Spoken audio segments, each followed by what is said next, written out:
Hey, welcome! Does the whole world of money ever feel like this giant puzzle you were never given the instructions for? Well, if it does, you are in exactly the right place. Today, we're going to turn all that confusion into a real deal power-up. Now, I know you're probably looking at this slide thinking, what on earth is happening? This is the first line of a classic Hindi nursery rhyme. It basically means, one fat elephant went out for a walk. Just stick with me here, I promise it has everything to do with money. So what can it teach us? Well, in the song, one elephant gets stuck in a spider's web, and then he calls another, and then another, until you've got this whole group of elephants all tangled up together. And that, right there, is the perfect metaphor for our financial questions, you know? One small question pops up, then another one, and before you know it, you're just surrounded, feeling totally overwhelmed and trapped. But that feeling ends today. Here's our roadmap for getting you unstuck. We're going to start with that big elephant in the room feeling. Then, we'll decode your daily cash flow. After that, we'll get a handle on the bigger economic picture, learn the real rules of the game, find some pretty surprising tools, and finally, we'll talk about the one currency that matters more than anything else. All right, let's start untangling these elephants one by one. Okay, first up, let's deal with that elephant problem. This is that core feeling, right, of being surrounded by this financial world that seems so complex, so impenetrable. A world you're a part of, but maybe don't fully understand. And it always starts so simply, doesn't it? Like, wait, why is my paycheck smaller than I thought it would be? And that turns into, okay, but how does my bank actually work? Which leads to, what is inflation really? And how is a credit score even calculated? Just like those elephants in the rhyme, the questions just keep piling up until the whole system feels absolutely impossible to figure out. But today, we're calling them out. So let's grab that first elephant by the trunk, the paycheck. This is the money you actually touch, or, almost touch, every couple of weeks. Let's follow its journey, from your boss all the way to your bank account. Come on, it's a universal feeling, right? You get that email saying you've been paid this nice round number, but then you check your bank account and reality hits. And it's a little disappointing. So what is happening in between? Well, the biggest piece of that puzzle is taxes. And it's so easy to see them as just this annoying thing, but fundamentally, they're the cost of civilization. This is the money that pays for the roads you drive on, the local schools, all the systems that keep society humming. It's kind of like the subscription fee for living in an organized world. Think of your paycheck's journey like this. Let's say you earn $2,000. But before that money ever gets to you, it has to pass through a series of invisible filters. A chunk goes to federal tax, another piece to state tax, and then more for Social Security and Medicare. Those are the gears of society turning. So what's left over, maybe $1,456, is what actually lands in your account. See? It's not a mystery, it's just a process. Okay, so your money is finally in the bank. You probably picture it sitting in some super secure vault, maybe guarded by a laser grid or something, but that's not what happens. Not at all. In fact, the very second you deposit it, your money is already on the move again. And that's all thanks to a system called fractional reserve banking. See, banks act less like a storage unit and more like a financial matchmaker. They only have to keep a small fraction of your deposit on hand. They lend the rest of it out to someone else who wants to buy a car or start a business. They make their money on the interest difference, and your cash becomes fuel for the economic engine.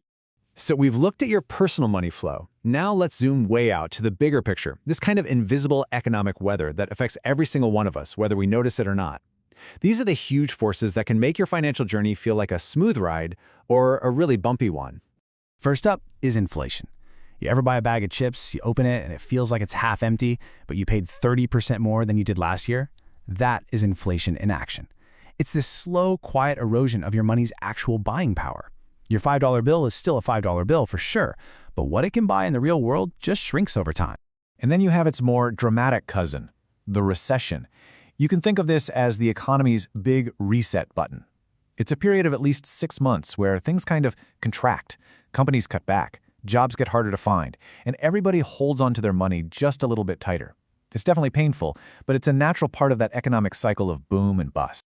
All right, we've talked about the problems, we've talked about the invisible forces, and I know it might sound a little daunting, but this is where everything pivots. Now that we understand the rules of the game, we can actually learn how to play it, and play it well. This part is all about taking back control. One of the most important game boards you have is your credit score. This little 3-digit number, it's not about how much money you have. It's just a measure of trust. And when you look at what makes it up, you realize it's mostly determined by just two simple things. Do you pay your bills on time, and do you not use too much of the credit you have available? It's a system, and once you know what it values, you can totally master it. Now, let's talk about what is, without a doubt, the single most powerful force in all of finance: compound interest. It's basically your money making clones of itself, which then go on to make their own clones. It's insane. This is how a small amount of money invested early can grow into an absolute fortune. Look, it can be your worst enemy if you're in debt, but it can be your absolute best unpaid employee if you're investing. Okay, we've covered the basics of how money works and some of the key strategies to manage it. But mastering your moves in today's world also means using the right tools. And there are some seriously powerful resources out there that go way beyond a simple spreadsheet that can help you automate and optimize your entire financial life. For a lot of people, this might mean using budgeting apps or investment platforms, and those are great. But for anyone who really wants to dig deeper and put their data to work, there's a powerful option: learning a simple scripting language like Python. And the best way to think about it is this quote right here. Python is Excel on steroids. It takes all the logic of a spreadsheet, but just automates it on a massive, massive scale. I mean, the difference is just crystal clear. In Excel, so much of the work is manual, it's repetitive, and it really slows to a crawl with big files. Python just automates all of those tasks. Imagine writing a set of instructions just one time to organize all your bank statements or track your investments, and then being able to run that script forever with a single click. It's really about upgrading from financial manual labor to smart automation. And the cool part is, its applications can be surprisingly practical for your own finances. You could use it to automatically categorize all your spending from a bank statement, or track how your investment portfolio is doing against the market, or create these beautiful detailed budget reports every month without lifting a finger. It's a true superpower for anyone who wants to take their financial game to a whole new level. We've decoded taxes, we've demystified banking, we've navigated the economic weather, and we've even discovered some new tools. But all of these pieces, all of this knowledge, it's all in service of mastering one final ultimate currency. And that currency is time. It is the only asset that you are given for free but can never, ever get more of.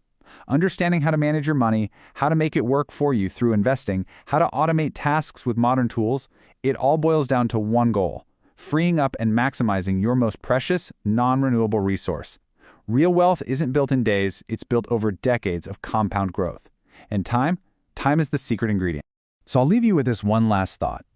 Every single day, your money and your time are being spent on something. The real question is, are you the one consciously choosing where they go? Because understanding this financial game isn't just about getting rich, it's about gaining the freedom to make that choice. Thanks for joining me.